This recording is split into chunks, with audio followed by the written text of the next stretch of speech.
공유 올해 수도권 집값 상승폭이 지난해 3분의 1 수준으로 위축될 것이라는 한국감정원의 전망이 나왔다. 재건축 초과이익 환수제 등 정부의 이딴 부동산 규제와 금리 인상 등이 올해 시장에 큰 영향을 미칠 것으로 예상됐다. 21일 한국감정원 KAB 부동산연구원은 연도 부동산 시장 동향 및 2018년 전망 보고서를 통해 올해 전국 주택 매매가가 오를 것으로 내다봤다. 이는 2013년 이후 연간 기준으로 5년 만에 가장 낮은 상승률이다. 지난해에 비해서는 5분의 1 수준에 그치는 것이다. 지역별로는 서울 등 수도권이 오르고 지방은 하락할 것으로 예측됐다.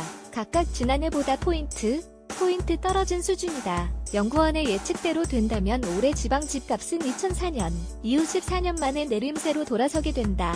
전세금은 전국적으로 하락할 것으로 전망됐다. 부동산 활황기인 2015, 2016년에 분양된 아파트가 올해부터 완공되기 시작하면서 전 월세 매물이 크게 늘어난다는 예상이다. 부동산 114에 따르면 올해 전국 아파트 입주 물량은 약 43만 채로 관련 통계가 처음 집계된 2000년 이후 가장 많다. 한국감정원은 올해부터 시행된 대출 규제와 금리 인상 등을 부동산 시장의 주된 악재로 꼽았다. 주택담보대출 금리가 포인트 오를 경우 서울 집값은 이후 6개월 동안 약 떨어진다는 게 연구원의 분석이다. 정부의 추가 부동산 규제 움직임도 투자 수요를 움츠리게 할 만한 요인이다. 지난해 발표된 부동산 대책에 따라 올해 4월부터 서울, 부산, 세종 등 청약조정 대상 지역에서 다주택자의 양도소득세가 중과된다. 최근에는 종합부동산세 등 보유세를 인상하는 방안이 정부와 정치권에서 논의되고 있다. 최미옥 KAB 부동산연구원장은 올해 한국의 기준금리가 현재에서 추가로 오를 가능성이 높고 부동산 대책과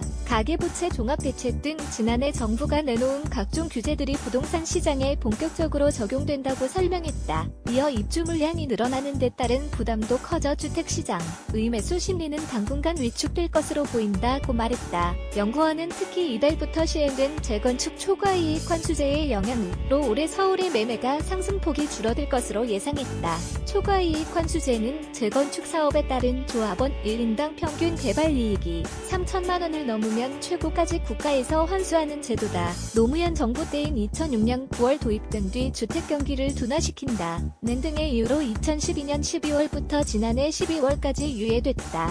한국감정원에 따르면 서울 강남구 아파트 매매가는 2006년 급등한 뒤 환수제 도입 다음 해인 2007년 하락했다. 연구원 측은 지난해 말에는 환수제를 피하려는 강남권 재건축 단지들이 사업 속도를 크게 높이면서 사업 초기 단계 재건축과 주변 일반 아파트 가격도 따라 올랐다면 노무현 정부 때처럼 환수제 시행 직전에 집값이 크게 올랐다가 시행 이후 둔화하는 패턴이 나타날 가능성이 높다고 내다봤다. 다만 부동산업계 일각에서는 정부의 규제가 정작 강남 지역에서는 큰 힘을 발휘하지 못할 것이라는 관측도 나온다. 교육 생활여건이 좋은 강남권에 내 집 마련을 하려는 대기 수요가 여전히 많은 데다 정부의 재건축 규제가 오히려 서울의 아파트 공급 속도를 늦출 것이라는 지적이다. 박상원 UNR 컨설팅 대표는 보유세를 올린다면 양도세 중과를 일시적으로 유예해 다주택자들이 매물을 내놓게끔 유도해야 한다고 제언했다.